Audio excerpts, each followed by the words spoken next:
Video చూసేటటువంటి మిత్రులందరికీ నమస్తే.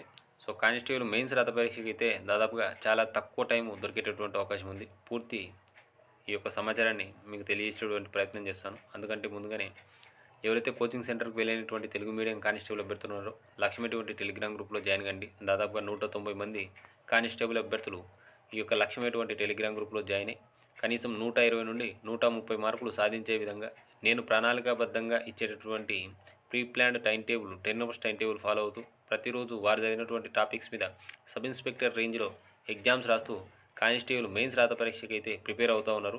జాయిన్ కావాలనుకున్నటువంటి విద్యార్థి స్క్రీన్లో కనిపించేటువంటి నా నెంబర్ 9885153134 అనేటువంటి నెంబర్కు 300 రూపాయలు ఫోన్పే లేదా గూగుల్ పే చేసి ఆ యొక్క స్క్రీన్ షాట్తో పాటు మీకు కానిస్టేబుల్ అప్లికేషన్ ఫోటో కానీ స్టేజ్ ఫోటో కానీ అదే నెంబర్కి వాట్సాప్ చేయండి. మీ గ్రూప్ లింక్కు పంపుతాను.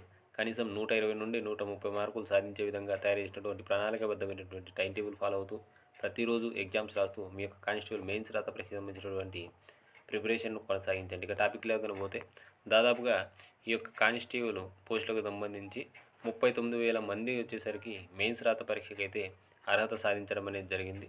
ఈ యొక్క కోర్టు తీర్పుల మేరకే హోంగార్డులపై కూడా నిర్ణయం తీసుకుంటున్నామని చెప్పేసి police recruitment board chairman Ravi Prakash గారు అయితే తెలియజేయడం అనేది జరిగింది. మొత్తం మీద 69,000 మంది ఈ యొక్క ఈవెంట్స్లో హాజరైతే అందులో 39,000 మంది ఈ యొక్క పీఈటీ క్వాలిఫై అయ్యి మెయిన్స్ రాత పరీక్షకి అయితే అర్హత సాధించడం అనేది జరిగింది. అలాగే ఇక్కడ మెయిన్స్ రాత పరీక్ష సంబంధించి కూడా వారు మార్చి చివరి వారము లేదా ఏప్రిల్ మొదటి వారంలో తుదిరాత పరీక్షలు నిర్వహించేటటువంటి అవకాశం ఉందని చెప్పేసి కూడా తెలియజేయడం అనేది జరిగింది.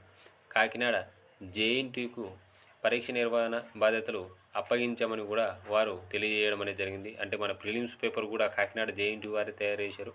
మీకు పేపర్ ఎలా ఉంటుంది అని చెప్పేసి ఒక ఐడియా ఆల్రెడీ ఉంది కాబట్టి కాకినాడ జేఎన్టీయూ వాళ్ళు ఎలా ఇస్తారు కాబట్టి ఇక మీరు ఎక్కడా కూడా మీ యొక్క ప్రిపరేషన్ ఆపొద్దు.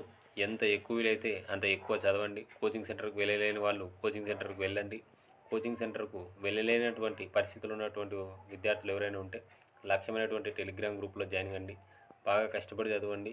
వచ్చినటువంటి అవకాశాన్ని సద్వినియోగం చేసుకోండి. 2 సంవత్సరాల నుంచి ఇదే నోటిఫికేషన్ కోసం మనం ప్రిపేర్ అవుతున్నాం. మీ అందరికీ కూడా మీ ప్రిపరేషను నిరాటంకంగా సాగాలని చెప్పేసి కోరుకుంటూ వీడియో కనుక నచ్చితే లైక్ చేయండి, షేర్ చేయండి, మన యొక్క ఛానల్ను సబ్స్క్రైబ్ చేసుకోండి. Thank you.